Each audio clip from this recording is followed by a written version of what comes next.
Hello दोस्तों। तो कैसे हैं आप सब लोग। आपका स्वागत है मेरे चैनल शिवम 28 लर्निंग में। दोस्तों मैं आपको बताने वाला हूँ पाइवट टेबल के बारे में, जिससे आप अपने एक्सेल का वर्क घंटों का काम मिनटों में कर सकते हैं। दोस्तों स्टार्ट करते हैं। एक्सेल शीट ओपन करते हैं। दोस्तों मैंने ये डाटा तैयार करके रख रखा है आपको समझाने के लिए। मैं आपको दिखा देता हूँ। काफ़ी ह्यूज डाटा है जो कि मैंने आपको समझाने के लिए दोस्तों रख रखा है। तो दोस्तों मैं आपको बताता हूँ पाइवट टेबल के बारे में। आज बहुत ही अच्छी चीज़ है दोस्तों। आप अपना वर्क बहुत ही आसान बना सकते हैं। दोस्तों आप देख पा रहे होंगे इधर राइट साइड में जो मैंने यहाँ 3 हेडिंग बना रखे हैं। दोस्तों यहाँ पर देखें, टॉप कस्टमर लिखा है, टॉप प्रोडक्ट लिखा है और डेट वाइज डाटा। दोस्तों मैं आपको रिपोर्ट बनाना भी सिखाऊंगा आज इस पाइवट टेबल में कि किस तरीके से रिपोर्ट बनाई जा सकती है। दोस्तों आप यहाँ पर पूरे डाटा में कहीं भी क्लिक कर लेंगे किसी भी, या फिर इसको सेलेक्ट कर लेंगे नॉर्मली। दोस्तों यहाँ क्लिक करते हैं बीच में। दोस्तों इंसर्ट पे हम जाते हैं। दोस्तों इंसर्ट पे जाने के बाद यहाँ देखिए आप ऑप्शन आ रहा है पाइवट टेबल का। दोस्तों पाइवट टेबल पे क्लिक करते हैं। दोस्तों यहाँ पर आप देखेंगे कि सेलेक्ट टेबल रेंज ये आ रखी है, जो कि ऑलरेडी हमारे सेलेक्ट है। और नीचे दोस्तों न्यू वर्कशीट और एग्जैक्टिंग वर्कशीट का ऑप्शन दे रखा है। दोस्तों हमें न्यू वर्कशीट तो हमारी नई वर्कशीट आ जाएगी, और एग्जैक्टिंग दोस्तों जो हमारी यही वर्कशीट है जिस पे हमारा ये डाटा है, यही सेम वर्कशीट है हमारी, ये एग्जैक्टिंग वर्कशीट होगी। बट हमें दोस्तों न्यू वर्कशीट लेनी है, एग्जैक्टिंग वर्कशीट नहीं लेनी है। एक सेकेंड दोस्तों, मेरे ये क्लिक हो गया उस पर। दोबारा से मैं पाइवट टेबल पे आके सेलेक्ट कर लेता हूँ। न्यू वर्कशीट ही लेनी है, देन इसको ओके कर देते हैं। दोस्तों हमारे सामने पाइवट टेबल का चार्ट आ चुका है। ये सारे हमारे कॉलम्स थे, यहाँ पर ये बन के आ गए हैं हेडिंग्स जो हमारे थे। तो दोस्तों यहाँ देखेंगे आप, ये सारे हमारे जो हेडिंग है यहाँ पे वो सब हमारे पाइवट टेबल की उसमें लिस्ट में आ चुके हैं। वो हेडिंग्स के थ्रू ही हमारा पाइवट टेबल वर्क करेगा दोस्तों। तो अब यहाँ पर आप देख रहे होंगे सब हेडिंग, और नीचे आप देख रहे होंगे दोस्तों यहाँ हम टॉप कस्टमर निकालते हैं पहले। तो दोस्तों आप अगर देखें यहाँ कस्टमर पे क्लिक करेंगे, या कस्टमर को उठा के हम उसके नीचे रोज़ पे ले जाएंगे इस तरीके से। दोस्तों यहाँ ये 4 ऑप्शन है, फ़िल्टर का ऑप्शन है, कॉलम का ऑप्शन है, रो और वैल्यू। जैसे मैंने अब इसे वैल्यू में रखा तो यहाँ दोस्तों वैल्यू आ गई। दोस्तों अब मैं इसे कॉलम में रख रहा हूँ तो दोस्तों ये आप देखेंगे सारे कंपनी के नाम सब कॉलम्स में आ गए। दोस्तों ये हमारे रो में ही रहने देते हैं। दोस्तों यहाँ पर अगर देखोगे तो ये 1 से लेके शायद 20 कंपनीज़ हैं हमारी। और हमारी एक्सेल हमारा बहुत स्मार्ट है। उनने कैलकुलेट जो है कि हमारी कितनी कंपनी है उसको कैलकुलेट करके 20 कंपनी है वो इनने यहाँ उसके हेडिंग्स बना दिए हैं। और वैसे सारी कंपनी वो रिपीट हो रही हैं, 1 से लेके 20 के बाद सब रिपीट हो रही हैं। उसी तरीके से एक्सेल ने कि 20 कंपनी टोटल है जिन जिनको हमने माल सेल करा है वो रिपोर्ट बना रही। तो हम सेल की डेटा निकालेंगे, सेल पे क्लिक करेंगे। दोस्तों ये हमारा सेल का डाटा आ चुका है कि कंपनी 1 ने इतना, कंपनी 1 को इतना सेल करा, कंपनी 10 को इतना करा, 11 को इतना करा। दोस्तों हम इसको सिलेक्ट करते हैं। हम इसको फ़िल्टर पे जाके दोस्तों लार्ज एंड स्मॉल पे क्लिक कर देते हैं दोस्तों। तो पहले टॉप पे कि कंपनी 1 ने हमारी सबसे ज़्यादा, हमने कंपनी 1 को सेल करा है, कंपनी 2 को, और फिर कंपनी 20 को सेल करा है दोस्तों। इसी तरीके से हम दोस्तों अगर देखें तो सेल को हटाते हैं दोस्तों और क्वांटिटी पे क्लिक करते हैं। तो दोस्तों क्वांटिटी में देखेंगे हम, क्वांटिटी का भी वही फ़िल्टर लगा के लार्ज टू स्मॉल कर लेते हैं। तो दोस्तों अब यहाँ देखोगे कंपनी 8 ने सबसे ज़्यादा प्रोडक्ट हमने बेचे हैं, या कंपनी 8 ने हमसे सबसे ज़्यादा प्रोडक्ट ख़रीदे हैं। तो इसी तरीके से कंपनी 1 ने सबसे ज़्यादा सेल करा था, कंपनी 1 को हमने, और कंपनी प्राइसिंग बात करें और कंपनी 8 ने हमसे सबसे ज़्यादा प्रोडक्ट खरीदे। दोस्तों आप देखेंगे कि हमें इस चीज़ को हम कॉपी करते हैं और रिपोर्ट के लिए दोस्तों हम न्यू शीट पे लेके पेस्ट कर देते हैं। तो अब दोस्तों हमारे पास अगर देखेंगे, जो कि मैं यहाँ टाइप कर लेता हूँ, यह हमारा डाटा ऑफ क्वांटिटी आ चुका है। मतलब आप देखें रिपोर्ट एक तैयार होगी कि 20 कंपनी है हमारा और हमने कितना डाटा बेचा है। हमने यहाँ पर डाटा ऑफ क्वांटिटी,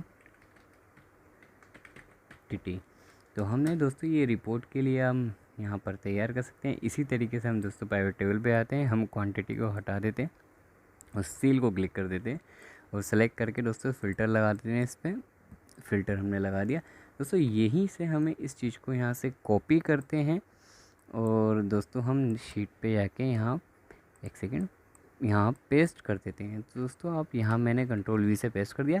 दोस्तों आप यहाँ भी देखेंगे तो हमारा जो डाटा है वो आ चुका है, डाटा ऑफ हमारा सेल। जो हमारा सेल का डाटा है कि हमने कितना माल बेचा है और किस किस कंपनी को बेचा है, वो हमारा दोस्तों आ चुका है।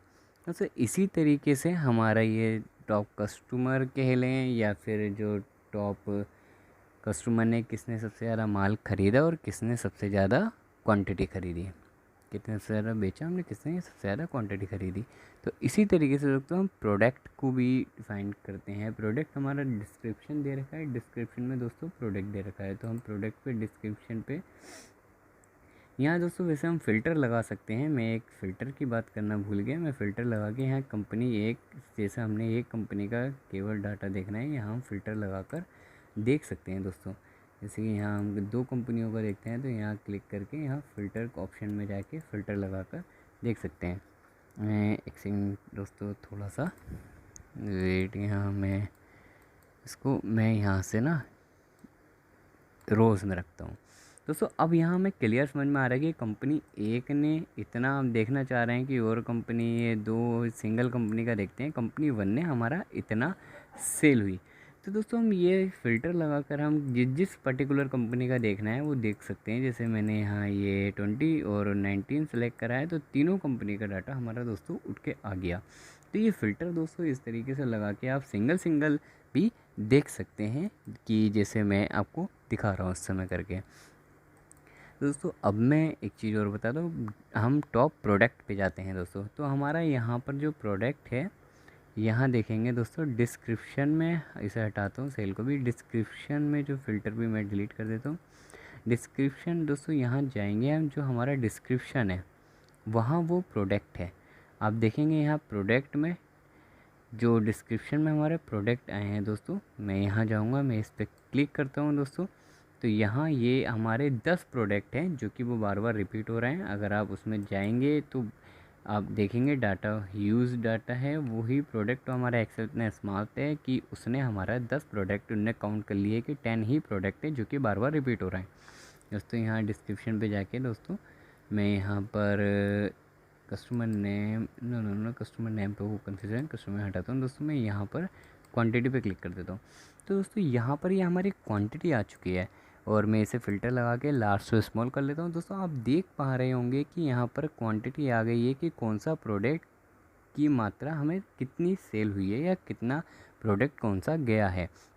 इसी तरीके से हमने सेल पे क्लिक करा दोस्तों, हमने सेल पे भी लगा लिया फ़िल्टर लगा के। दोस्तों यहाँ देखेंगे आप तो प्रोडक्ट 1 की सेल ज़्यादा हुई है। और अगर आप देखेंगे तो अब मैं इसको एक हाईलाइट कर देता हूँ यहाँ पे कंडीशन फॉर्मेटिंग सेकंड पे, और यहाँ मैं इसे कलर दे देता हूँ ग्रीन, टॉप 3 कर देता हूँ, ग्रीन कलर इसको दे देता हूँ। दोस्तों यहाँ देखेंगे कि जो सबसे ज़्यादा प्रोडक्ट हमारे क्वांटिटी में सेल हुए। और दोस्तों इसी तरीके से मैं यहाँ सेल्स में भी यहाँ पर मैं कंडीशन फॉर्मेटिंग, और यहाँ पे जाएंगे टॉप 10 में जाएंगे यहाँ पर और इसको 3 पे कर लेंगे। और दोस्तों मैं इसको कलर दे देता हूँ येलो। दोस्तों आप देखेंगे कि 1, 2 और 10 की सेल सबसे ज़्यादा हुई और 8, 6 और 5 का जो है प्रोडक्ट की क्वांटिटी सबसे ज़्यादा बिकी। तो दोस्तों यहाँ पर हमें कंडीशन फॉर्मेटिंग में जाके हमने इसको हाईलाइट कर दिया है। इसी तरीके से दोस्तों हम यहाँ देखेंगे तो इसको भी यहाँ से हम कॉपी करेंगे दोस्तों। एक सेकेंड, यहाँ हम इसको भी कॉपी करते हैं, कंट्रोल C, एंड यहाँ मैं पेस्ट कर देता हूँ कंट्रोल V। दोस्तों हमारे पास अगर देखेंगे तो यहाँ पर प्रोडक्ट का भी डाटा आ चुका है। दोस्तों यहाँ पर हम लिखते हैं ये डाटा ऑफ प्रोडक्ट।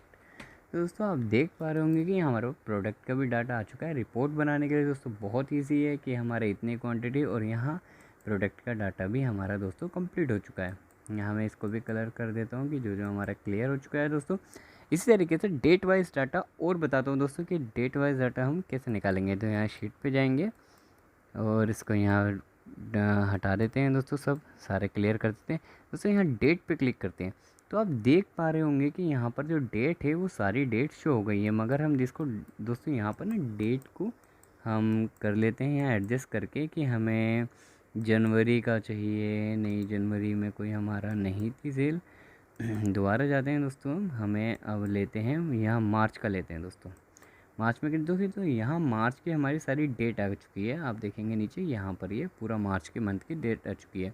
तो किस डेट में हमारा कितना सेल हुआ हम क्लिक करते हैं तो दोस्तों यहाँ देखेंगे कि ये इस डेट के अकॉर्डिंगली हमारी सेल आ गई। इसी तरीके से हम देखने आते हैं कि क्वांटिटी किस डेट में हमारी कितनी बिकी। तो अब दोस्तों यहाँ देखो कि हमारी सेल के साथ हमारा क्वांटिटी भी आ गई है कि सेल के साथ हमारी इतनी क्वांटिटी सेल हुई है। दोस्तों इसको कॉपी करते हैं दोस्तों, यहाँ पर इसको हम फिर पेस्ट कर देते हैं Ctrl+V से। दोस्तों यहाँ देखेंगे आप कि हमारा डेट वाइज डाटा या मंथ वाइज डाटा भी आ चुका है। तो यहाँ लिखते हैं हम डेट वाइज और ये हमारा डाटा। दोस्तों इसी तरीके से आप देखेंगे कि डेट वाइज डाटा आ चुका है और हम यहाँ पे फिल्टर में आके यहाँ पर हम मंथ चेंज कर सकते हैं। मार्च लिखा था मैंने, यहाँ मैं इसे अप्रैल कर देता हूँ। तो दोस्तों अप्रैल का डेट वाइज डाटा सेल और क्वांटिटी हमारी आके खुल चुकी है। दोस्तों इसी तरीके से हमारा ये डेट वाइज डाटा भी कंप्लीट हो गया। दोस्तों आपका मेरा ज्ञान कैसा लगा, अच्छा लगा दोस्तों लाइक करिएगा, सब्सक्राइब करिएगा और शेयर करना मत भूलिएगा। नमस्कार।